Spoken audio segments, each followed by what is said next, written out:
दोस्तों, आखिर महाभारत के किस योद्धा के रथ पर कौन से देवता का वास था? क्या कर्ण के रथ पर स्वयं महादेव का वास था? तो आइए जानते हैं।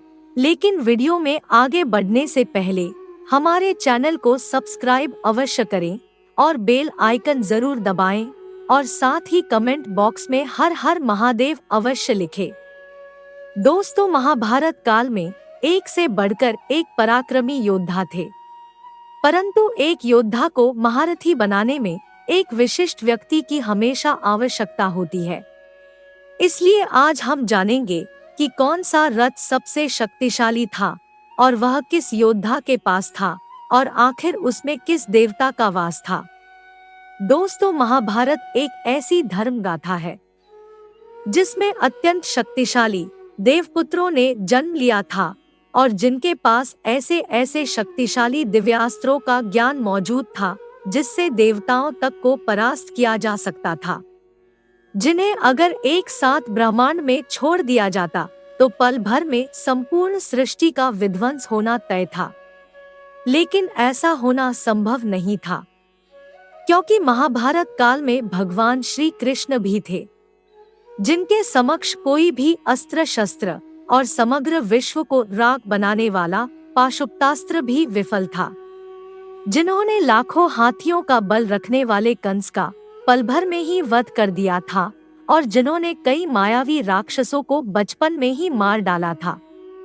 लेकिन इतनी शक्ति होने के बावजूद भी भगवान श्री कृष्ण इन योद्धाओं के रथ को बिल्कुल भी क्षति नहीं पहुंचा पाए थे। वह योद्धा कौन थे जिनके दिव्य रथ के कारण भगवान श्री कृष्ण अपने सुदर्शन चक्र से भी उनके रथ को नष्ट नहीं कर पाए?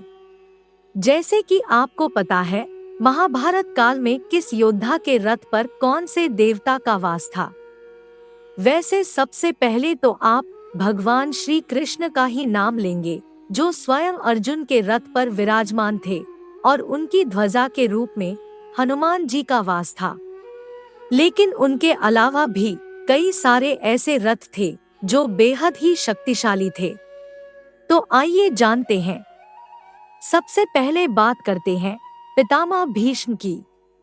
दोस्तों, भीष्म के रथ में इतना बल था जिसे किसी भी प्रकार से नष्ट नहीं किया जा सकता था।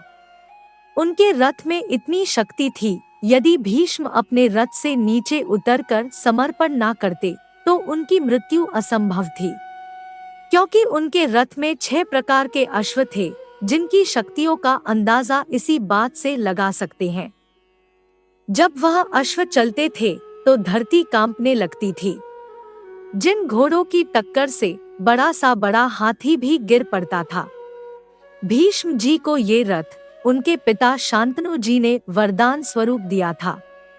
जब महाभारत का युद्ध चल रहा था, तब पितामह भीष्म ने अकेले ही पांडवों की आधी सेना का विध्वंस कर दिया था। अब इसके बाद जब पांडवों ने पितामह भीष्म के समक्ष हाथियों से निर्मित व्यूह की रचना की थी, तब पितामह भीष्म ने बिना किसी अस्त्र का प्रयोग करे उसको तोड़ दिया था।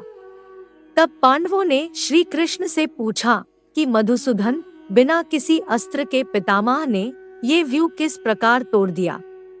तब भगवान श्री कृष्ण जी ने बताया कि जितना सामर्थ्य पितामह भीष्म में है, उतना ही सामर्थ्य उनके रथ के अश्वों में है।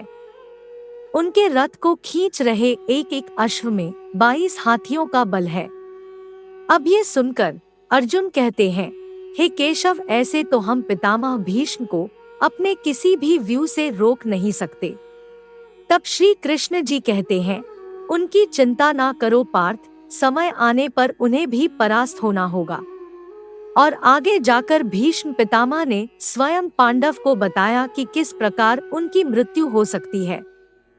और उसके बाद अर्जुन ने स्वयं शिखंडी को ढाल बनाकर भीष्म पितामह को आत्मसमर्पण करने पर मजबूर किया, जिसके परिणाम स्वरूप पितामह भीष्म ने अपने रथ से उतरकर सभी अस्त्र शस्त्रों को त्याग दिया और उसके बाद स्वयं अर्जुन और सभी पांडवों ने पितामह भीष्म को बाणों की शैया पर लेटा दिया। अब बात करते हैं महाभारत के सबसे शक्तिशाली रथों में से एक, जो स्वयं भीष्म पितामह के रथ से भी अधिक शक्तिशाली था। परंतु कहते हैं ना, विडंबना बड़ी ही अनोखी होती है। इस योद्धा की मृत्यु का कारण कोई और नहीं बल्कि स्वयं इनका रथ ही बना था। ऐसा महान योद्धा यदि अगर चाहता तो समस्त सृष्टि को अपने अधीन कर लेता, जिसने अर्जुन जैसे महान शक्तिशाली योद्धा को भी भयभीत किया, जिसके आगमन से कुरुक्षेत्र में मायावी राक्षसों का आगमन खत्म हो गया, जो बड़े कुल में होते हुए भी नीच कुल का कहा गया।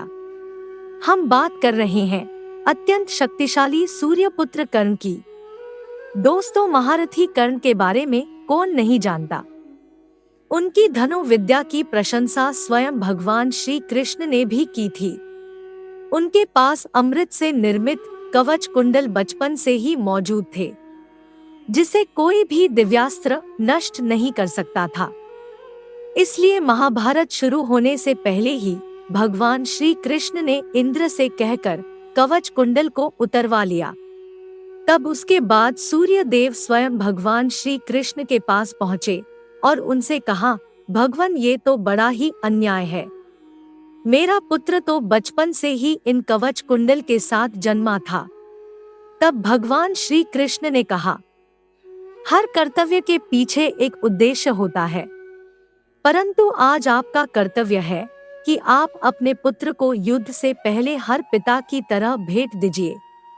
इसके बाद सूर्य देव ने कर्ण को अपना दिव्य रथ प्रदान किया था, जो युद्ध के दूसरे पहर तक अत्यंत शक्तिशाली रहता था, परंतु दूसरे के बाद उसकी शक्ति विलुप्त हो जाती थी और उसी कारण कर्ण की मृत्यु भी दूसरे पहर के बाद ही होती है। लेकिन कहते हैं कर्ण का रथ बेहद ही शक्तिशाली था, क्योंकि उसमें स्वयं सूर्य देव और देवों के देव महादेव का वास था। कहा जाता है कि कर्ण के रथ पर स्वयं महादेव का वास था, जिसकी शक्ति के कारण अर्जुन के बड़े बड़े दिव्यास्त्र भी कर्ण के रथ को चकनाचूर नहीं कर पाए।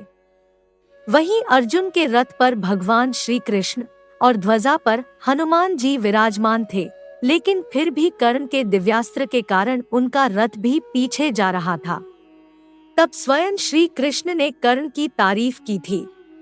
अब जानते हैं एक अन्य मायावी रथ के बारे में, जिसके आगमन से बलशाली भीम को भी झुकना पड़ा, जिसने अर्जुन के पिता इंद्र को देव असुर युद्ध में स्वयं सहायता की थी, जिसके पास देवों से भी ज्यादा भयानक शक्तियां मौजूद थी, जो इंद्र के घनिष्ठ मित्र थे। हम बात कर रहे भगदत्त की। वैसे तो भगदत्त के पास एक हाथी था, वे हाथी इंद्र के ऐरावत जितना ही शक्तिशाली था। हम उसे रथ की श्रेणी में इसलिए रख रहे हैं क्योंकि वे रथ के समान ही तेज भागता था। जी हाँ, उनका हाथी बिल्कुल रथ की गति के समान ही भागता था, जिस वजह से भगदत्त और उनके हाथी को रथ की श्रेणी में रखा गया। असम के राजा भगदत्त के बारे में कहा जाता है कि उनके पास इंद्र के ऐरावत जितना शक्तिशाली हाथी था, उसका नाम सुप्रतीक था। कहते हैं उस हाथी को मार पाना किसी के बस की बात नहीं थी। उनके हाथी के आगमन से ही समस्त सेना थर थर कांपने लगती थी। उनका हाथी बेहद ही विशाल था। उस पर बैठकर भगदत्त अपने भाले की सहायता से जितने भी योद्धा होते थे या सैनिक होते थे, उनका वध कर पाते थे, और इसलिए उनको मार पाना बेहद मुश्किल था, क्योंकि कोई भी सैनिक हो या कोई भी योद्धा हो, जब कभी भी भगदत्त से सीधा मुकाबला करता था, तब सबसे पहले उनके हाथी सुप्रतीक से मुकाबला करना पड़ता था, जो बेहद ही क्रूर और शक्तिशाली था। लेकिन कहते हैं ना, जिसके साथ स्वयं भगवान श्री कृष्ण हो, वह आसानी से किसी भी विपदा को पार कर सकता है। और ऐसे में अर्जुन ने भगवान श्री कृष्ण की दिशा निर्देश में आकर स्वयं भगदत्त का वध किया था। अब बात करते हैं सबसे शक्तिशाली रथ की, और वह किसी और का नहीं बल्कि अर्जुन का था, क्योंकि उसमें कोई और नहीं बल्कि स्वयं भगवान श्री कृष्ण मौजूद थे और ध्वज में हनुमान जी। इसलिए वे रथ अत्यंत ही शक्तिशाली था। कहते हैं महाभारत का युद्ध खत्म होने के बाद भगवान श्री कृष्ण ने अर्जुन से कहा था, इससे सबसे पहले तुम उतरो। उसके बाद श्री कृष्ण रथ से उतरे और उसके बाद रथ भस्म की तरह चकनाचूर हो गया।